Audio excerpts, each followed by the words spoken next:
The hunters descend. The Vreth had no word for fear. In 3,000 years of interstellar conquest, they had never needed one. Their warships blotted out the suns of lesser worlds like iron clouds, and their soldiers, 8 feet tall, armored in bioregenerative plating, with 4 arms each capable of snapping steel, had never once retreated from a battlefield.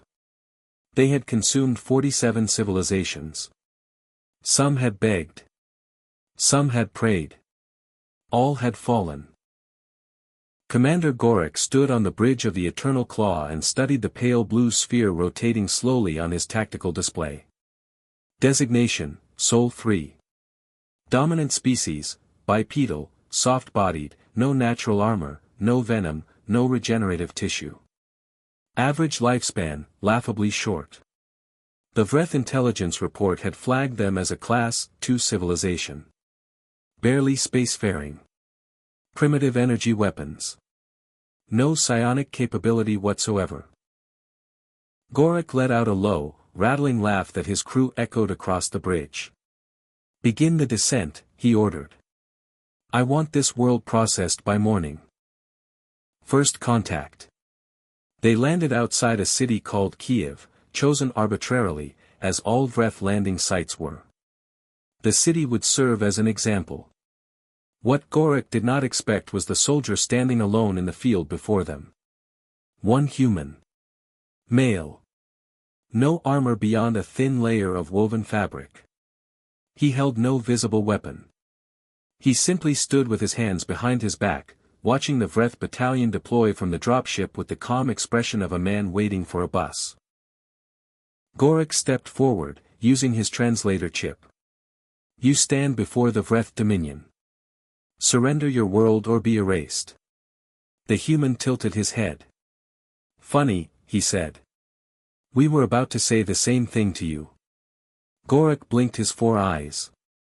A threat response bloomed in his chest, something ancient and instinctual. He crushed it immediately. Absurd. One creature.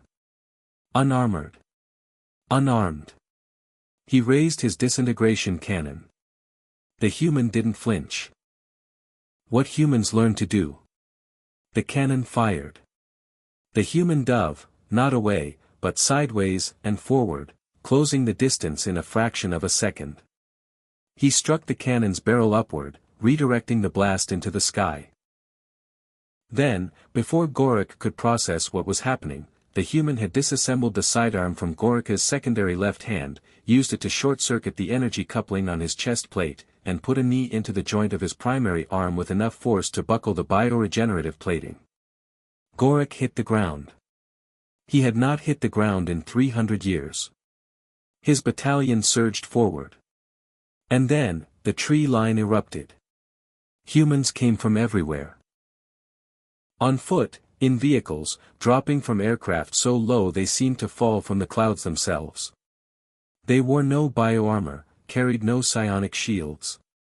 What they carried instead was something the Vreth had no category for: adaptability. Every time a Vreth soldier shifted tactics, the humans had already shifted first. They fought dirty. They fought clever.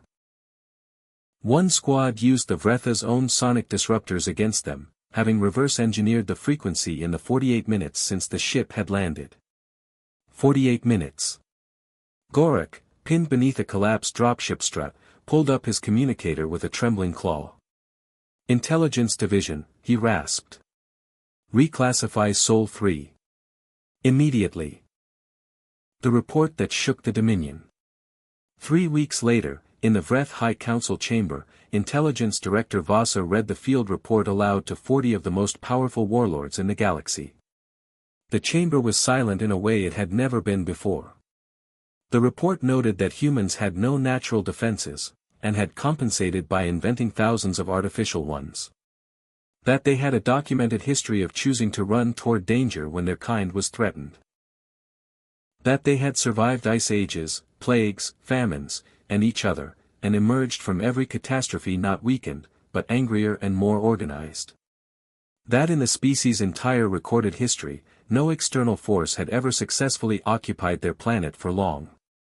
Every single time, without exception, they had eventually expelled the invader. The report concluded with a single line that Vasa hesitated before reading aloud. They do not fight to survive. They fight to win. There is a distinction.